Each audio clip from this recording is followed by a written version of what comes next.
go. There's that. There's this. All the pieces are in place. The countdown, the canned rock music, Exactly. the reverb. Didn't you think we had it all? Is that the song? Did I mess it up? I thought, are we talking about the Whitney Houston song? Didn't we almost have it all? That's what it is. Didn't we almost have it all? Yes. Okay. Orange and blue today. I didn't know you were a Whitney Houston fan. To celebrate her entire catalog. There you Did go. not realize the more we peel back, the more we learn about Cecil Lammey on this show. Yeah, from metal to Mariah and Whitney and whatever, and to the New England Patriots kind of screwing me up, Mace. It is the month of lies. So when I hear from top people around that team and I hear they'll take Drake May at 3, they will not move from 3. That's opposite of what I heard in January. So let's break this down, because if the Broncos want to move up, and I've said 3 is an option because I heard 3 was an option, now I'm hearing differently, and I'm confused, Mace. Maybe they just have more information now than they did back in January.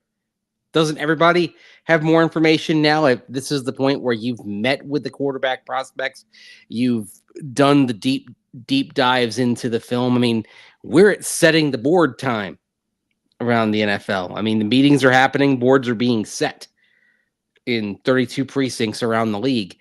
So I don't think it's an inconsistency as much as just, if you're hearing that and if this is what they truly believe, then it's got something to do with just the information they have. Of course, it could be that they're trying to put some misinformation out there. This is the season of lies.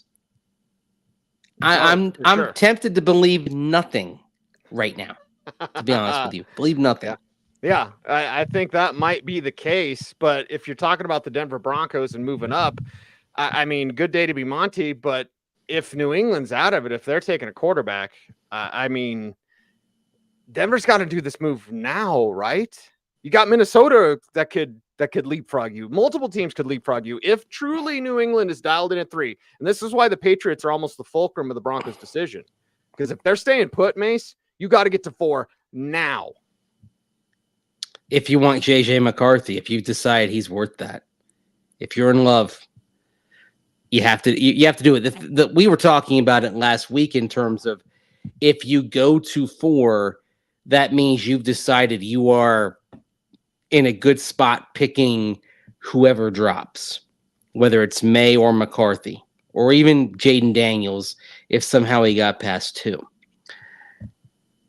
And so that's where your evaluation hopefully got you to a point of flexibility. If they are as keen on Drake May as this would lead you to believe, then it really is about McCarthy. And how do you value McCarthy? Do you value him as being somebody that you have to get? You have to have him in order to ensure the success of your 2024 draft. And if you look, I've said it before, I'll say it again. If you love a quarterback prospect, do what it takes to get him if you need that quarterback prospect. If Sean Payton loves JJ McCarthy, do what it takes. And I know that there are going to be some people out there who blanch at that, but it's all about what Sean Payton loves, not what you love, not even what George Payton loves. No. It's all about what Sean Payton loves. One man, one decision, one quarterback. But is it interesting to note, because not only have I heard they'll take Drake May, I was almost told that verbatim, like they'll take Drake May at 3. The other thing that we're hearing now is, after the JJ McCarthy Pro Day, is like the whole buzz was New England would take another Michigan quarterback and they would take JJ McCarthy at 3. So part of me goes, okay, 1, do you believe it? And then 2, are they just trying to play Minnesota and Denver off each other? Because if Minnesota likes May, we'll take May. Well, if Denver likes McCarthy, we'll take McCarthy. Are they just trying to screw with both teams? Like in draft day, act like you're taking Bo Callahan to get your picks back. Right. To make up for bad GMing earlier in the process. Mm-hmm. Gosh, again, it's it's the lies. It's the lying season. I mean, that's the thing. I mean, there's so much out there, and it's worth discussing, but it's probably not worth overreacting to, right? And you could argue the Broncos maybe don't have every scintilla of information yet, because we know, for example, that Michael Penix Jr. was in their building this week on a top 30 visit. So they're still kind of piecing together everything, but the clock is ticking to get to a point where you know your strategy, because if that strategy involves trading up, then it's something that you have to think about doing right now rather than waiting for the draft. If you've really got yourself keyed in on one of these quarterbacks, the time to move up may be this week or next week rather than waiting in the draft and seeing how the chips fall. Is it different? Do you prefer one? Because for me, I prefer now. One, it would give us more to talk about. Not that we don't have enough to talk about, but two, Mace, if we look at Josh Allen, that was a draft day deal. If we look at Pat Mahomes, that was a draft day deal. If we look at deals that were done weeks in advance, that's where Trey Lance, I believe, is the Sam Darnold deal. Right? Sam Darnold was a few weeks in advance. Yeah. Yes. So these few weeks in advance deals just haven't turned out. The draft day deals are for the studs. So which do you prefer? And does that factor into the Broncos' thinking? Well, the thing is, though, does that really illuminate the quality of the prospect? I think it's more about the quality. I think it's more about the decision-making process. It's one of those things where I don't think correlation and causation match up here, right? I think it's interesting to consider, but also the other thing to look at with those teams, because you mentioned the Bills and you mentioned Kansas City for Right. Allen and Mahomes respectively. I think it's less about the quarterback prospect and more about where the team stands. Kansas City coming off of a division title when they did that. Buffalo coming off of their first playoff appearance in 18 years when they did that as well. So I think those factors probably have more to do with where those teams stood and what their philosophy was, rather than necessarily the quality of the prospect. Right. We'll see what the Broncos can do. We'll see if they can get up there for JJ McCarthy, or if Drake May falls, or if New England's just screwing with everybody. As a May fan, as a May believer, Mace, it's curious to know, like, all right, what if the Broncos loved May? I've said before, I think it's May or McCarthy. I really do.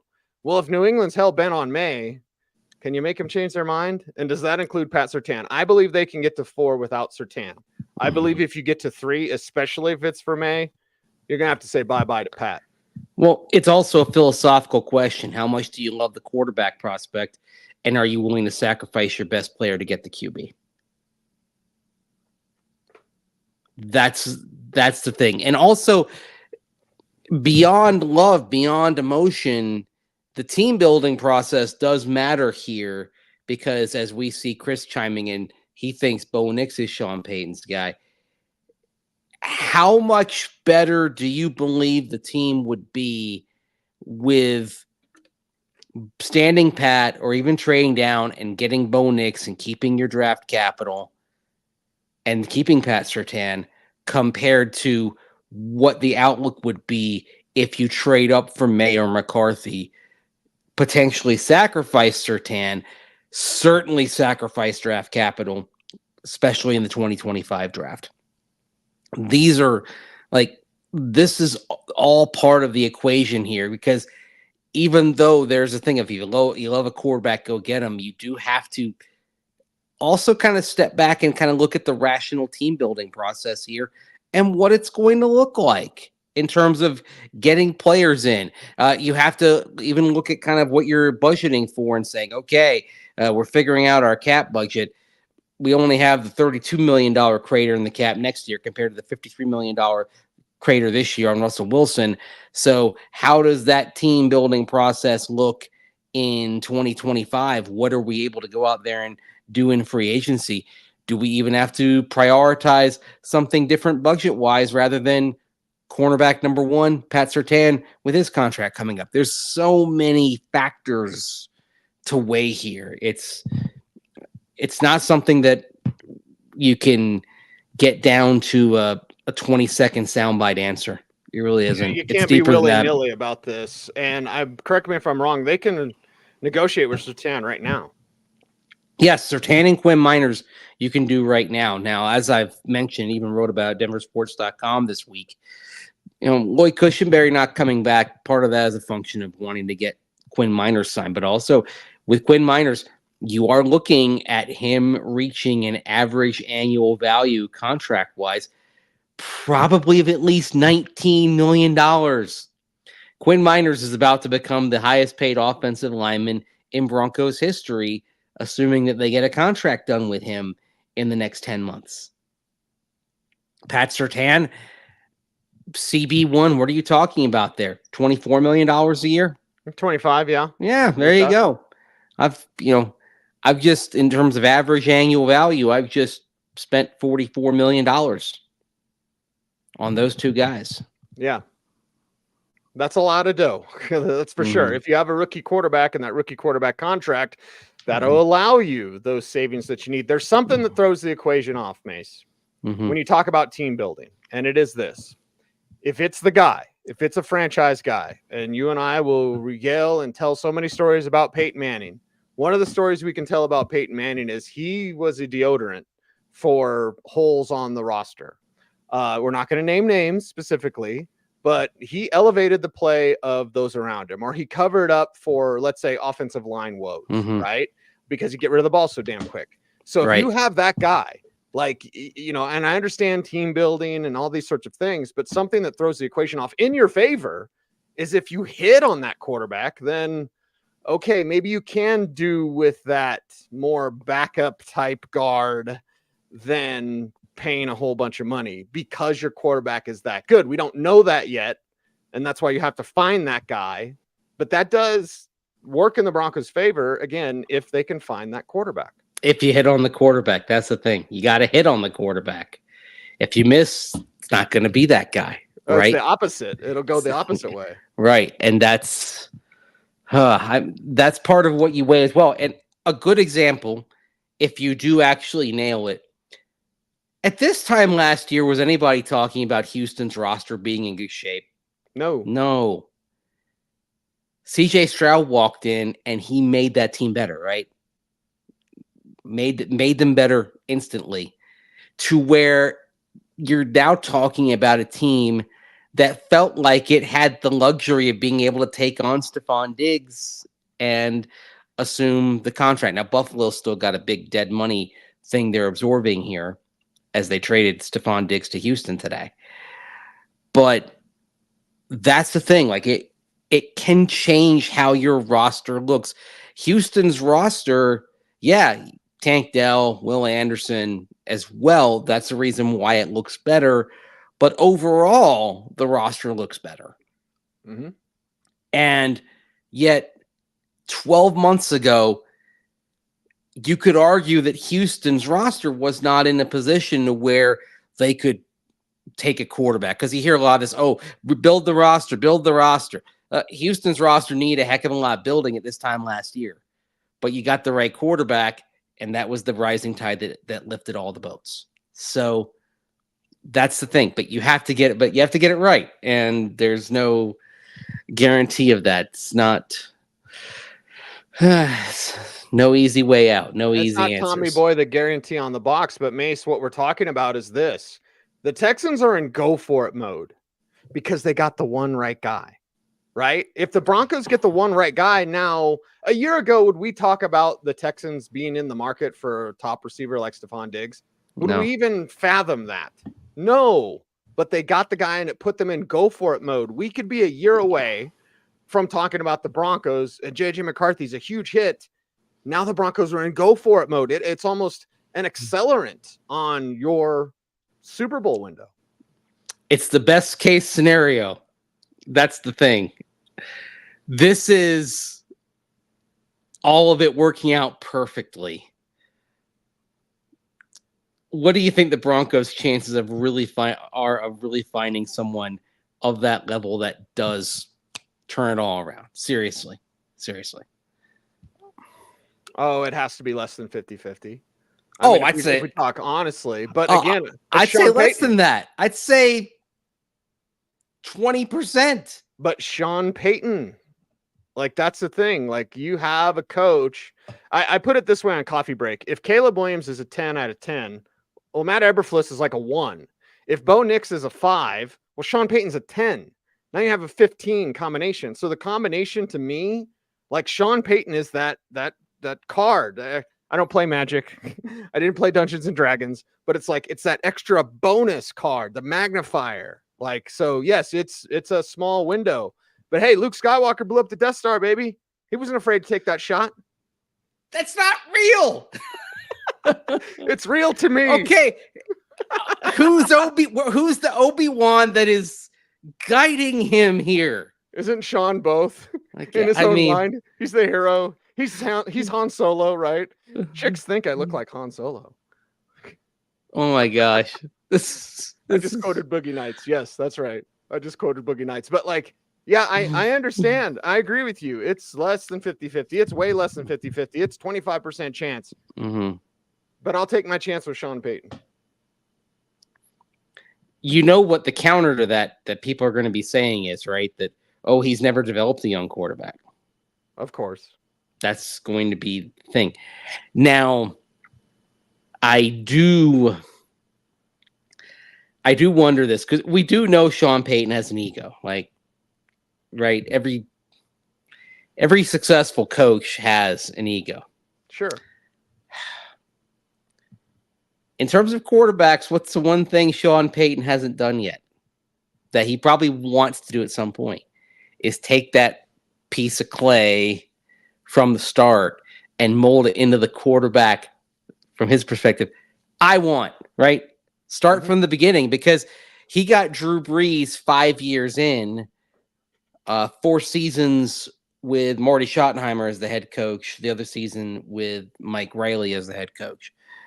He gets Kerry Collins with the Giants after 3+ years in Carolina. Then he gets cut, and then a cup of coffee with the Saints and Mike Ditka. Here's a chance to have that quarterback from the beginning and start, have the instruction be his way, right? From the get-go, build up. Payton referred to how the pilings weren't even in on the foundation of the offense yet when he talked about where it was after his first season as a head coach. Well, now you have the quarterback that is going to be part of that foundation from the beginning, not being put in at the end. That may have some appeal. And that's why I don't think you can take another Sean Payton situation here and find a lot of parallels, right? Right. It's the unknown, believe it or not. It's the unknown is exciting. The unknown is also scary. But I would also say this. What's scarier, kind of pursuing this unknown that may involve a trade up to get the player you really want at quarterback, or the known that the Broncos have had, which is mediocre to bad football for the last 7 years? To me, the Broncos are in a position to roll dice, take a chance, because what are you clinging to? Your high water point was 8-9, and the roster objectively is not as good as it was at the end of last season when you were 8-9. You may end up having some better fits long term, but today, as we sit here, that roster is a bit shallower than it was.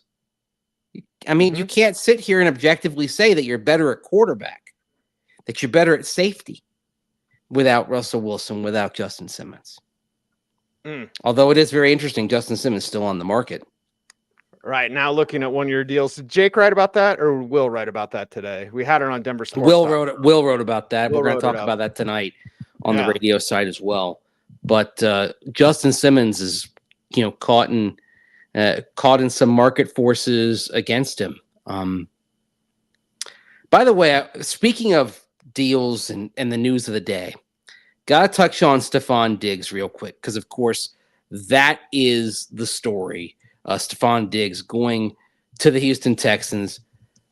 Like you said, a trade that would have made no sense a year ago makes sense right now.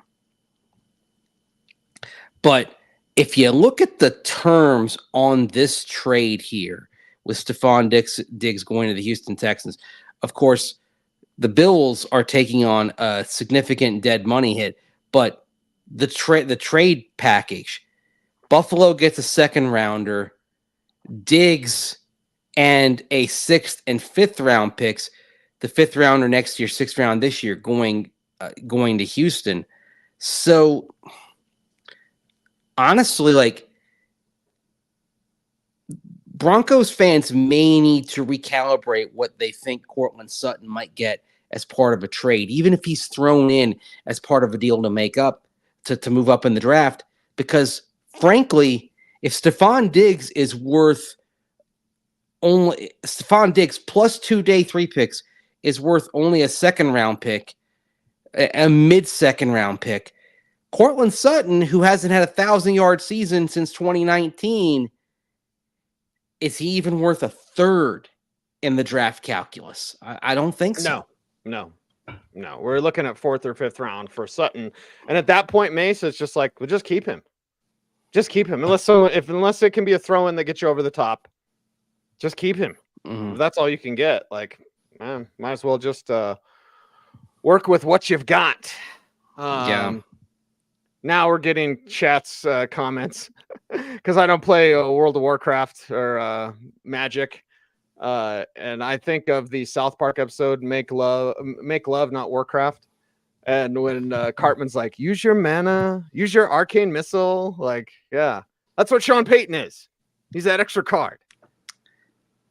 I know what South Park is. I don't know what anything else is that you just brought up. I don't.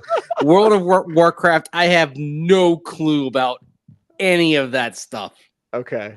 Have you seen the Make Love Not Warcraft? No, I haven't even seen that episode. No. I'll find some stuff and send it to you. It's hilarious. Okay. Hilarious. All right. Anyway. Would I get it though if I have no knowledge of World of Warcraft or anything like that? Yeah. Basically, it's guys playing video games. Basically, so yeah, This is the problem with me sometimes. I can dish out there are things at my disposal that I can go to in my mental Rolodex. Seinfeld. But I've got a very narrow set of things here, right? Well, I've always thought you're either a South Park guy or a Family Guy guy. I'm a South Park guy. So I don't know. You're not a Family Guy though. You and I don't talk about Family Guy. It's funny. Like, I've watched episodes of both. I mean, and I found them funny. I think what both have in common is, to me, I feel like both haven't been relevant in a long time for me. Okay. Does that make sense? That makes sense. And I thought Simpsons, you have to hate Family Guy because don't they hate each other? Is that right? I guess. I mean, but Star Trek and Star Wars are supposed to hate each other, and I like things in both. So I don't know. Why does there have to be conflict in the spheres of the nerd universe, right? Why can't it be okay to like multiple things? Like, I'm not that invested. I'm not that binary in my investment into pop cultural things, nerd things. So yeah, everything's a competition, right? I get enough competition covering sports, man. Although Fanboys was almost a documentary for me. Anyway, that's a wrap for today's program, Mace. We've got a special Orange Blue Today 2 that's coming up on Thursday night with Chad Ryder. Make sure to stay tuned for that. We've got more Broncos news, and I believe on Friday we're doing our Joe Milton episode.